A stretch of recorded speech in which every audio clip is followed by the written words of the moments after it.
Достали эти бессонные ночи.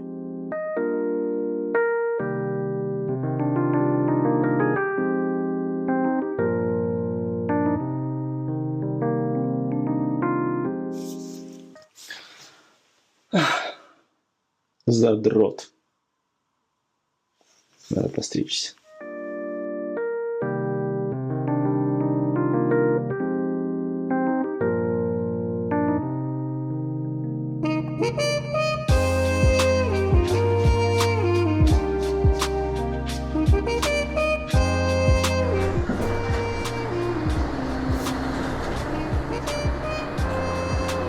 Осторожно, двери закрываются. Следующая станция – Ковалева.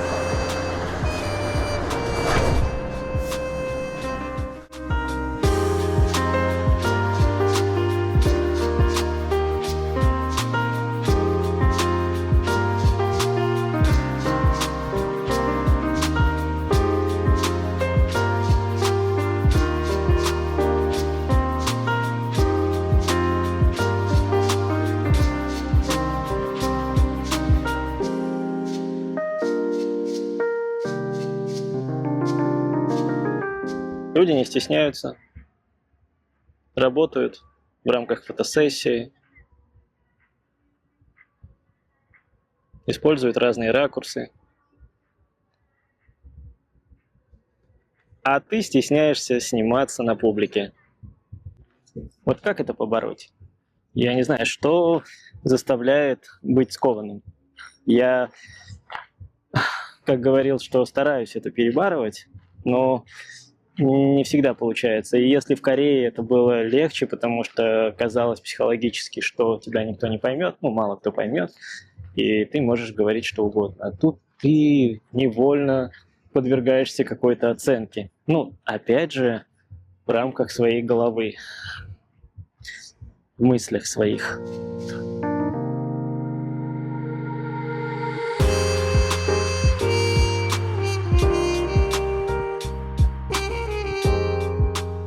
Короче, ребят, смотрите, кто-то на автофестиваль пришел со своим мангалом, встал за диджейский пульт и помимо того, что наваливает крутой музон, еще жарит шашлычки.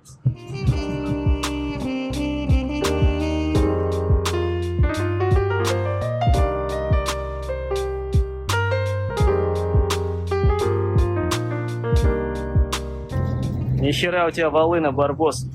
2 волыны у вас, барбосы.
Москва отличный город.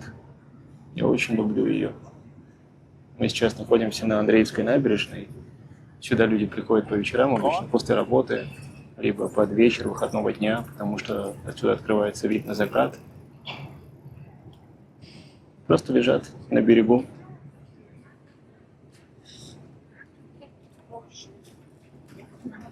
Наслаждаясь закатом. Классно.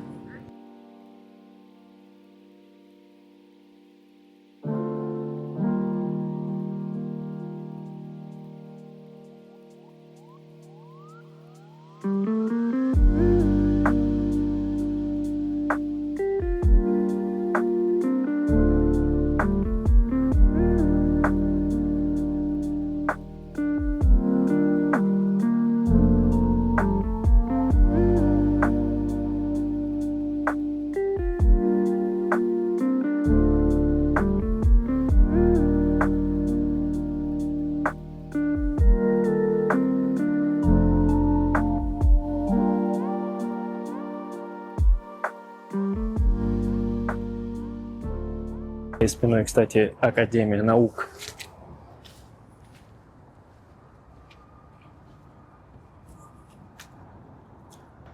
Тут есть смотровая площадка, которая находится там, я вам частично ее показывал. И одна из в Москве многочисленных. И тут по вечерам открывается, когда ясное небо. Неплохой довольно-таки вид. Но вот эти жилые дома, которые строятся сейчас, они, конечно, перспективу переграждают, и не в той мере все видно, как могло быть видно раньше.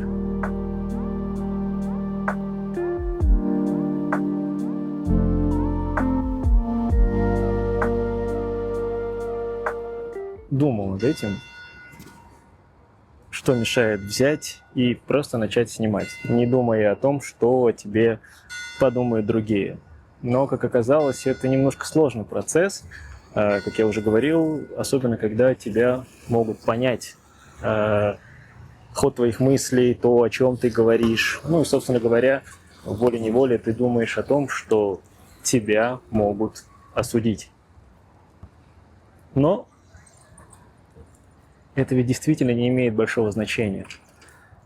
Ты просто берешь и делаешь. Кстати, это очень такая легкая фраза, когда, казалось бы, действительно берешь и превращаешь в действие то, о чем ты подумал. Но на практике, поскольку мы более сложные существа, у нас очень сложная система психологическая, нам недостаточно просто взять и встать и сделать, потому что слова — это одно, действие — это немного другое. Даже, казалось бы, простая мысль о том, что встань и иди, возьми и сделай, оно подразумевает определенный алгоритм действий, которые бессознательно действительно могут тормозить. И вот в моем случае момент того, что кто-то на тебя посмотрит не так, это, наверное, такой наиболее актуальный. Но я буду это перебарывать. Так же, как и сейчас. Я понимаю, что у меня сейчас кто угодно может пройти в любой момент, но небо, кстати, тоже классное. Посмотрите.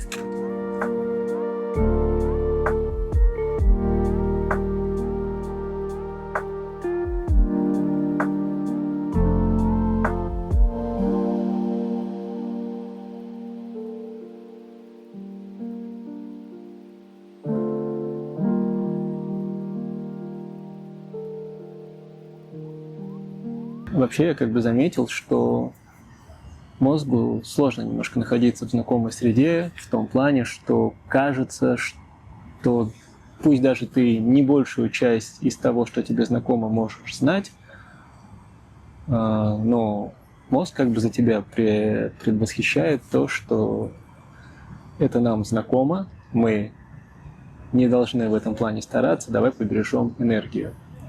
Эволюционная часть. Мать его. Пример. Москва довольно-таки большой город. И, казалось бы, каждый раз можно узнать что-то новое в рамках Москвы на любой бюджет, на самом-то деле, на практически любую аудиторию. Тут очень много мероприятий, очень много событий, очень много направлений деятельности. Вот. Но когда ты сидишь дома тихо, спокойно у себя, там, допустим, выходной у тебя, ты никуда не едешь, ты в Москве. Невольно ловишь себя на том, что зачем куда-то ходить? Давай останемся дома, тут безопасно, тут спокойно, не нужно лишний раз стараться что-то делать, ведь в принципе нам и так все знакомо, а по сути знакомо не все. И, наверное, один из важных навыков, который мы должны применять, это умение находить смысл в смыслах, в каких-то устоявшихся парадигмах. Мы заложники своих мыслей. Мы стремимся к тому, чтобы была некая предсказуемость, этого требует мозг, чтобы мы тратили меньше энергии, это у нас воспитывалось эволюцией, но в то же время мы хотим новых свершений, мы хотим жить. А ведь мы живем, чтобы чувствовать. Это очень важный момент. За всем этим существенным, прагматичным всегда стоит какая-то вера и тем более эмоции. К примеру, деньги. Деньги – это единицы обмена, которые были введены для того, чтобы упростить жизнь людей. А их ценность заключается в том, что когда-то кто-то договорился, что за эту условную единицу ты можешь позволить себе, что будет нужно тебе в твоей жизни. Что это, если не что иное, как вера? Таковой она и является. Вера. А вообще, вы знаете, мы живем в чудесное время, когда без большой команды человек может сделать многое, тем более с развитием искусственного интеллекта. Мы можем записать свой подкаст самостоятельно, можем запустить некий стартап, бизнес в одиночку при большом желании, снять какой-то фильм даже. И для этого практически у каждого из нас все под рукой. Даже если это будет телефон. Казалось бы, бери и пользуйся. Но сплошные ограничения и преграды зачастую останавливают нас. В том числе мысли о том, а что подумают другие. Я на самом-то деле долго с этим боролся, но касаемо искоренения этого до конца, мне не позволяет мое внутреннее «я», что я должен думать об обществе. Ладно, я это вырежу. Просто мысли вслух.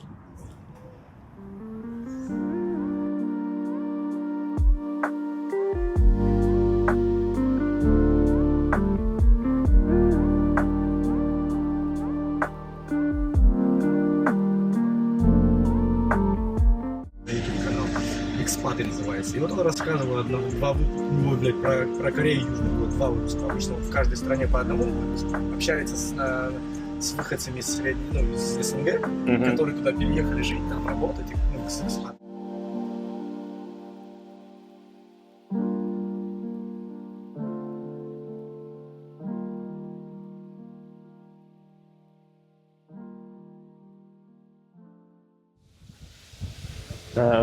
Есть такое понятие в деловых кругах, как small talk.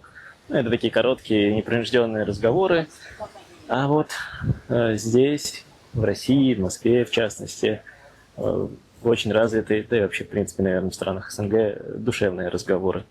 Я сейчас выходил с моих документов, был в моих документах, кое-что нужно было сделать.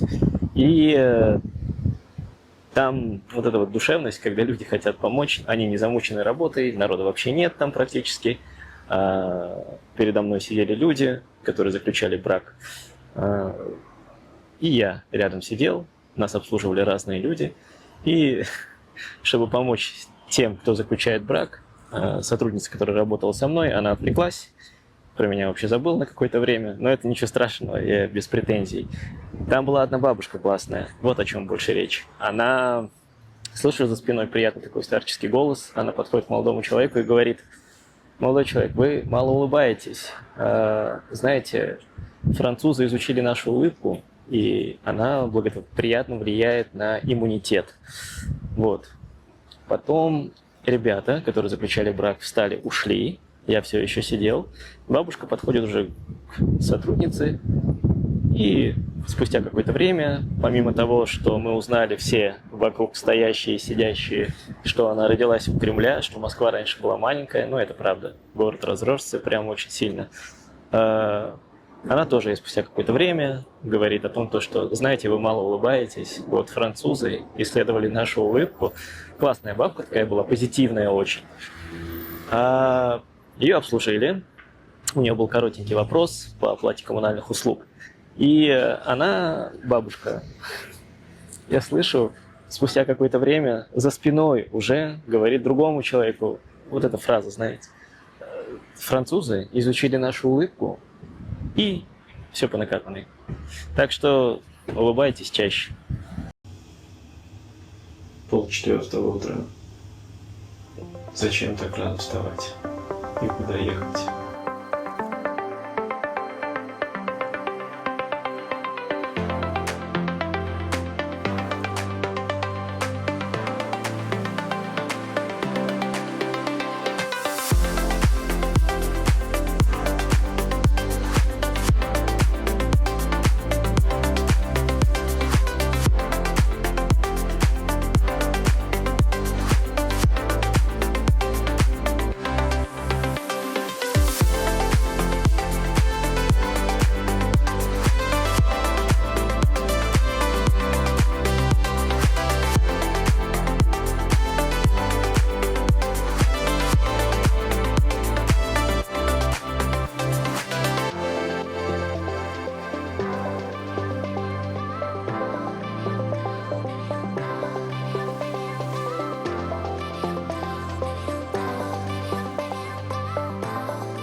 Такая небольшая авантюра. В Москве есть, по крайней мере, я знаю, что 2 услуги, в рамках которых ты можешь встретить рассвет. А то что это мы все о закате, да? Первое – это встреча рассвета на Сапах под живописным мостом. И вторая – это встреча рассвета на крыше, на улице Мосфильмовская. Господи. Ну, я всю ночь не спал, поэтому простительно запинаться. Да, и, как вы понимаете, минус тут один. Сбор гостей это в 3:30 утра, ночи, как угодно. В общем, я не спал всю ночь, мысли сумбурные, но я решил попробовать, почему бы и нет. Давайте попробуем посмотреть.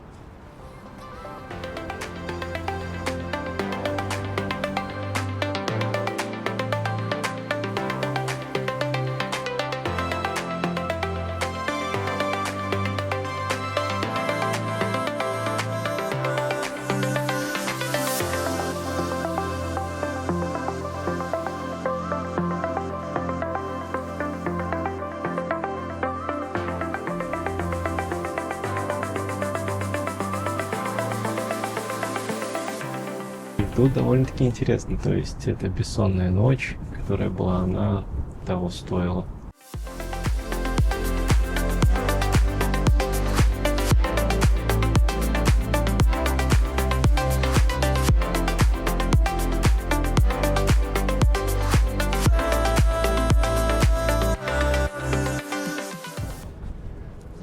Парень в белой рубашке, он тут занимается тем, что следит, что люди по билетам проходят.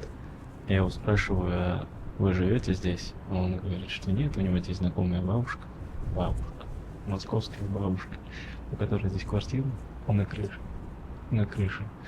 И, собственно говоря, он по блату, так скажем, бывает здесь иногда. Мы пришли к выводу, что это очень круто, когда можно перезагрузиться от будней. В общем, когда есть такая возможность пару раз в неделю встретить рассвет.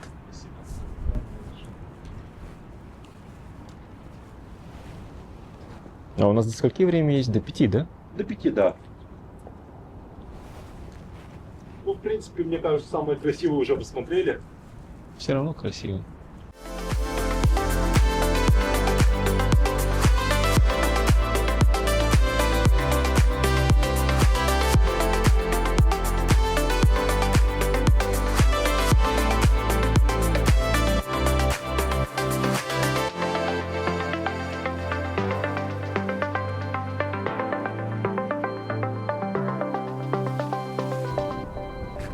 Мне, если честно, было очень лень сюда приезжать, но это классика, когда ты хочешь сделать, наверное, что-то новое, а мозг, он как бы для того, чтобы уберечь твою энергию, говорит, ну зачем?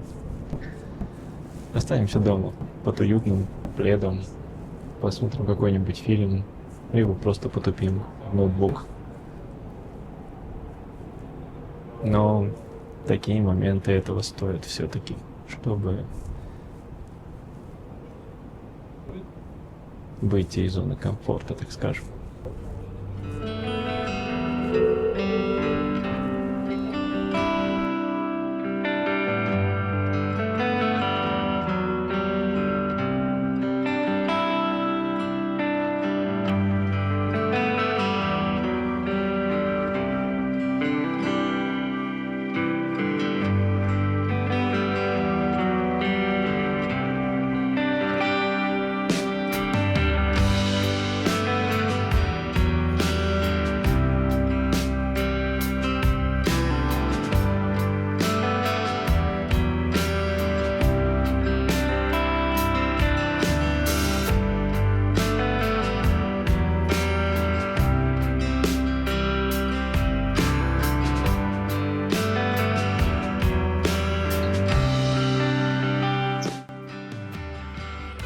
За каждым из этих окон скрывается своя уникальная история со своими взлетами и падениями, в которых мы одновременно похожи друг на друга и в то же время нет.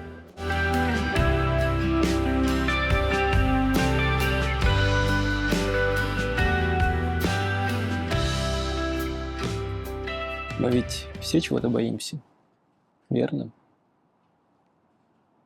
И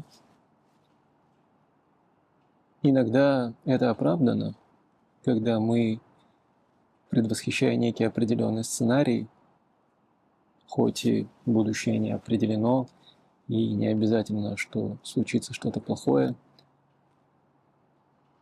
заведомо останавливаем тот сценарий развития, который может привести к печальным последствиям. Но порой это все же неоправданные страхи. И, наверное, нужно все же уметь бросать себе вызов. Не с той точки зрения, чтобы перебарывать себя, а чтобы в этом вызове стать себе союзником.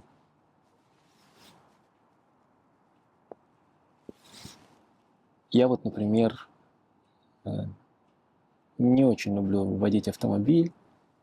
Это и страх, это и волнение. Но у меня был такой опыт, когда я проезжал довольно-таки длительные расстояния. Это было и в Москве, и в Беларуси. В Беларуси, кстати, меня в первый раз остановили сотрудники дорожной инспекции. Это было вполне забавно, потому что у меня тогда друзья были на пассажирском. Мы были после кальянной. Одной они там выпили немного, ну и доверили руль мне. Господи, мне кажется, они там протрезвели, пока я их довозил до места назначения. Но речь не об этом.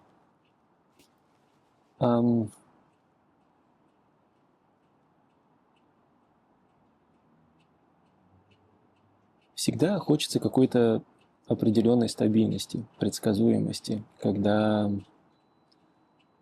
не нужно тратить много энергии на что-то и переживать лишний раз.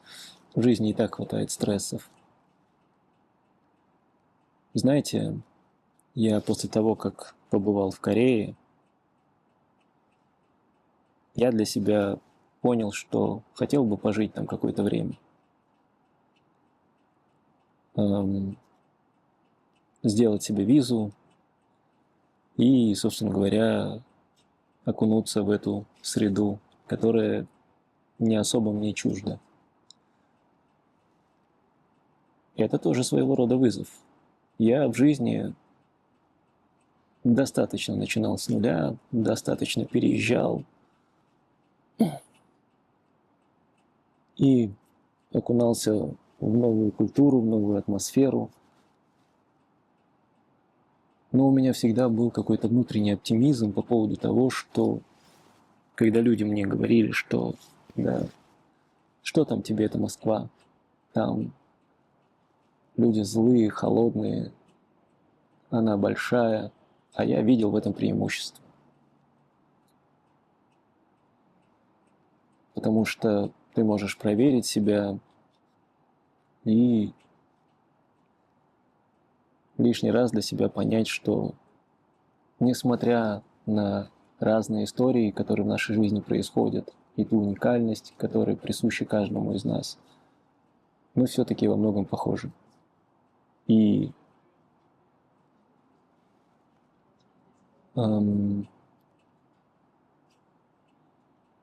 как ты видишь внутри себя этот мир, так он к тебе и откликается, как бы сейчас это ни прозвучало.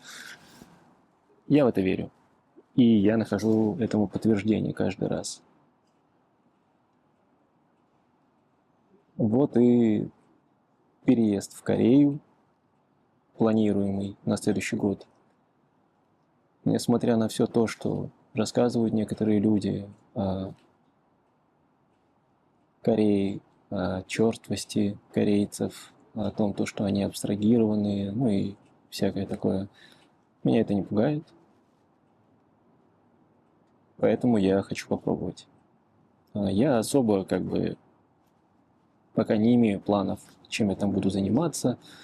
Они есть какие-то призрачные, и я буду делать попытки в этом направлении. Но даже если это не случится, я все равно хочу переехать и попробовать.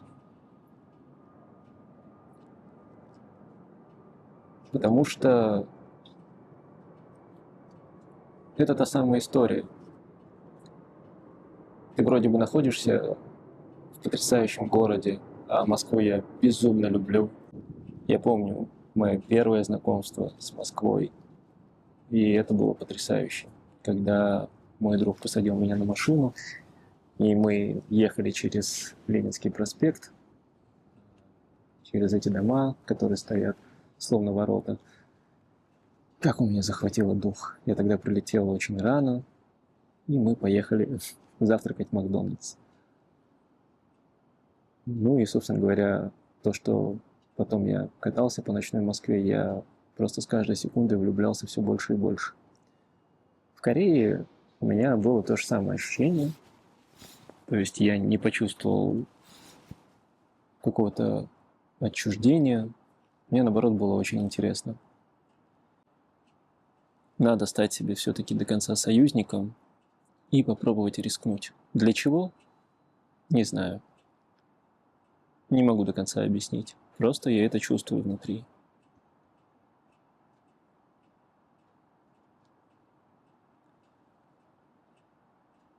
Так что, надеюсь, когда-нибудь, ну не когда-нибудь, а в следующем году я уже буду вещать из Кореи. Я сейчас учу еще корейский. Я его так или иначе в детстве слышал очень часто, потому что бабуля мне говорила на корейском, она не всегда хорошо говорила по-русски. Вот.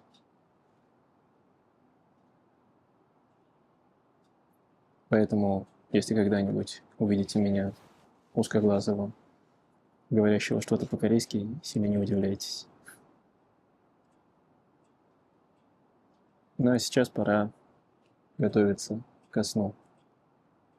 Не на улице, конечно. Это я после прогулки решил достать телефон и хоть как-то завершить видео, которое я начал снимать недели 3 назад, наверное. Надеюсь, какая-то целая картина будет у этого видео. Я очень много подснял кадров. Сейчас моя задача все это соединить. Спасибо, что вы терпите это. До встречи.